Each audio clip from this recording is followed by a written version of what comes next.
Hello guys, welcome back to my YouTube channel. મારું નામ છે પિયુષ અને આજે હું જઈ રહ્યો છું સેબલ પાણી. તો બન્યા રહો વિડીયોમાં, જોઈએ આગળ શું શું થાય છે.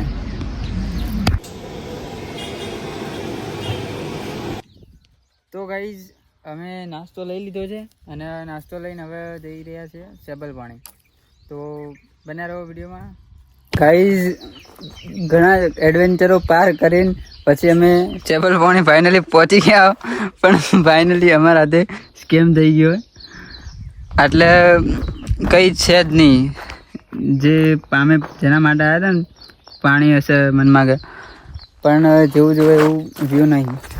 બધા ઉદાસ ચહેરા બધાના.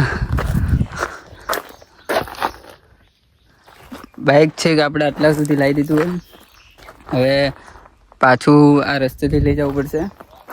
અને બાકી જોવા જઈએ તો ઠીક ઠાક હે હાલ બી, પણ જે પાણી હોત તો વધારે મજા આવે. પણ કંઈ નહીં, હવે આટલેથી નાસ્તો કરીને જતા રહે. શું કરે ભાઈ? ચાલ નાસ્તો કરવા નહીં આવું? નાસ્તો નહીં કરો? હા, ઘર નહીં ભાઈ, એટલે તું ફૂલવાડી નાસ્તો કરવા બેસી ગયા હો ગાઈસ. ઈ જગ્યા બરોબર હતી કંટાવાળી. કઈ જગ્યા? ભગાતા એને દેખા. હા, આ જગ્યા કાઢી તો કાઢો ભાઈ. લકડું ઝુંડ આવે ને ચોકથી ચુકાવું ને નહીં ભગો જે કાઢો. હા, આ જગ્યા વળી જાય વળી કપાણ ભગાઈ જા ભાઈ. હા હા, જે જંગલમાં બેન નાસ્તો કરવાની મજા આવે ને ભાઈ, વાત જ અલગ. મેગી ચકડી લાવવાની હતી. એલકારથી એવું કરશો નેક્સ્ટ ટાઈમથી.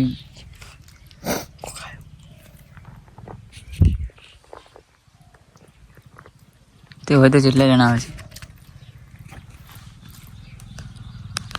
ગાઈસ. જંગલમાં જ્યારે બી નાસ્તો કરવા આવો ને તો ત્યારે આપણે પ્લાસ્ટિક લઈએ ને તો એ પ્લાસ્ટિક આપણે જે પોલિથીનમાં લઈએ ને એ જ પોલિથીનમાં લઈ અને રિટર્ન ક્યાંક કચરા પેટીમાં નાખવું જોઈએ. જંગલમાં પડ્યો ના રખાય.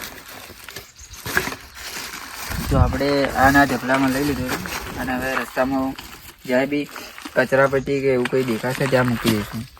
કાંઈ સેબલ પાણીથી હવે અમે નીકળી ગયા છીએ, કારણ કે ત્યાં જેવું જોઈએ એવું મજા આવે એવું નથી. તો હવે ત્યાંથી નીકળી ગયા. પણ આ બાજુ ગાઈસ, હું એક વર્ષ પહેલાં આવ્યો હતો ત્યારે જેટલું જોયું એટલો વિકાસ આ બાજુનો હતો નહીં. અને હવે તો આ બાજુ પેટ્રોલ પંપ, કોમ્પ્લેક્સો, સ્કૂલો અને ઘણું બધું વિકાસ થયો છે આ બાજુનો.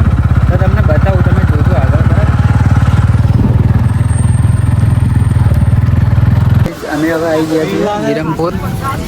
તો ત્યાંથી દુકાનથી પાણી લીધું છે અને ઓરેન્જની બોટલો જોઈ લઈએ.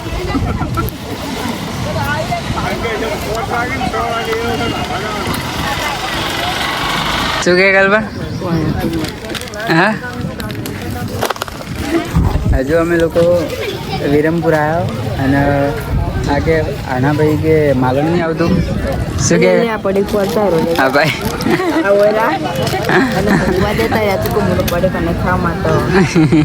હા ભાઈ, એટલો થાક્યો ને. અરે અરે અરે, શું કહેવાનું ભાઈ? પાછા જવું હવે સેબલ પાણી? મજા આવશે, મસ્ત લોકેશન ફરી જાવું. કાલ આવશે. અમે હવે અહીંયાથી નીકળીએ ઘરે. ના ના, એવું હોય તો એક કામ કરો, અડધો કલાક પેટ્રોલ પંપ દેખાઈ રહ્યો અને એક થોડાક જ આગળ એક બીજો પેટ્રોલ પંપ આવે.